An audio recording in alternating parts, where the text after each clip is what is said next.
Saudações, eu sou o Android. Nesse vídeo eu vou fazer os games polêmicos. Só lembrando que a playlist vai estar na descrição. Chega de enrolação e vamos lá. Talk Angela.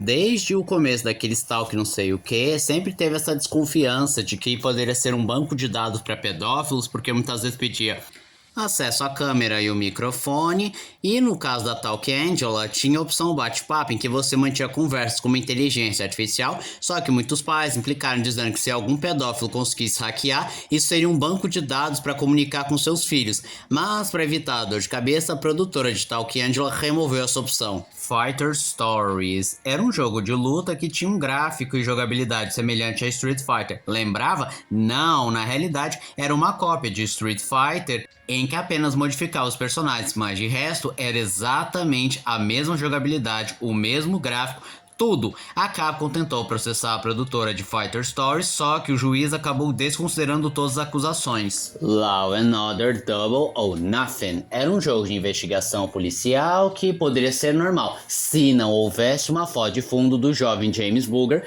que foi uma criança de 3 anos sequestrada por 2 jovens de 10 anos que fizeram coisas horríveis com ele só para depois matá-lo. E esse crime chocou a todos, especialmente no Reino Unido, tanto que esse crime foi considerado o pior crime realizado por pessoas mais novas em todo o Reino Unido.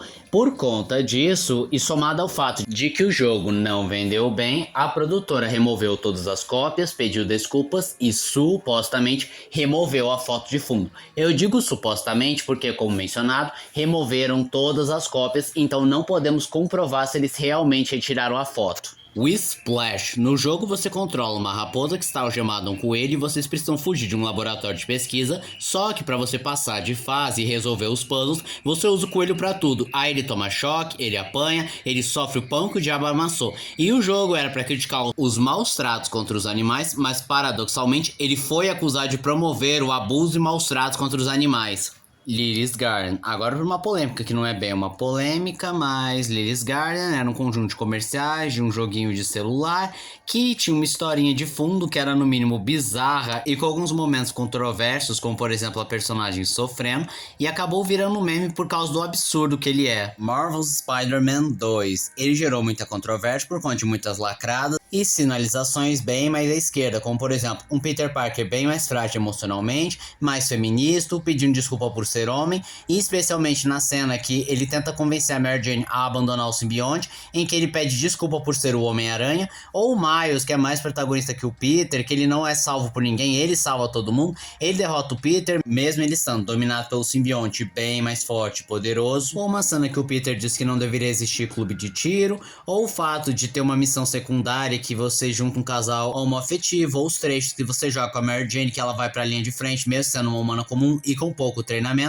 além de, é claro, a cara da Mary Jane ter sido completamente modificada, e apesar de tentarem dizer, olha, é a mesma atriz, a gente não mexeu no modelo, só tentamos otimizar, parecia bem mais uma das desenvolvedoras trans que participou do jogo. GTA 6. Quando mostraram as primeiras imagens, houve uma reação negativa, com as pessoas temendo que teria uma protagonista feminina, isso seria uma forma de cultura woke, ou que o visual parecia muito sujo, parecendo a visão preconceituosa da África, mas com o tempo essa visão foi mudando e até explicaram que não seria isso. Neopets. É impressionante que um jogo aparentemente inocente gerou muita controvérsia, a começar que os pais julgavam que o jogo fazia muita publicidade infantil e incentivá-los a serem extremamente consumistas, assim como fazer lavagem cerebral nas crianças para conseguir o que quer delas. Muitas pessoas também começaram a criticar os spams nos jogos, especialmente os jogadores mais antigos, porque antigamente não tinha spam, não tinha conteúdo pago, não tinha patrocínio, só que com o crescimento do negócio, eles começaram a fazer várias parcerias e você estava jogando e tinha um pop-up que atrapalhava você de jogar e era no mínimo incômodo, ou com o passar do tempo ele se tornou um jogo pay to win, do tipo, pague para você ter uma vantagem sobre o seu coleguinha, para você ter uma skin, uma nova habilidade. Também houve um ataque de hackers, em que os hackers roubaram informações pessoais e fizeram chantagem com várias crianças, mas eles conseguiram reverter e pediram desculpa pelo equívoco, mas com certeza a maior polêmica e que com certeza quase destruiu Neopets Certa vez, eles contrataram um empresário para ajudar na organização do site, só que o problema é que esse empresário se baseou fortemente na doutrina da cientologia e fazia várias apologias à sua religião, e muitos pais e pessoas não queriam ser associadas a algo que é baseado numa religião que consideram como falsa, picareta, que manipula e rouba dinheiro dos seus fiéis. E aí então o pessoal que criou o Neopets demitiu esse empresário e pediu desculpa, dizendo que nunca foi a intenção agregar elementos políticos ou religiosos no jogo. Club Penguin Islet, vulgo a versão Clube Penguin feito pela Disney, que foi ativada após a desativação do Clube Penguin original, que por si só já gerou muita revolta, pois a Disney destruiu anos de história, relacionamento e memória afetiva das pessoas, e também acusaram essa versão de ser inferior à anterior, dizendo que era tudo pay to win, com propaganda constante, era inferior na jogabilidade, que o jogador era constantemente roubado, e as reclamações foram tantas, mais tantas, que a Disney também desativou essa versão do Clube Penguin. Repórter humilha garoto do Tetris. Resumidamente, teve um menino de 13 anos que zerou o Tetris, e ele foi extremamente ovacionado e tratado como uma lenda, exceto por uma repórter britânica que menosprezou a vitória dele, dizendo que isso não era um objetivo de vida e que se fosse a mãe dele, mandava ele fazer qualquer outra coisa, tipo brincar lá fora. E ela foi duramente criticada, chamada de ignorante, de que ela estava menosprezando o menino, e pior ainda, porque ele dedicou a vitória ao seu pai falecido, o que também foi visto como uma insensibilidade da parte dela.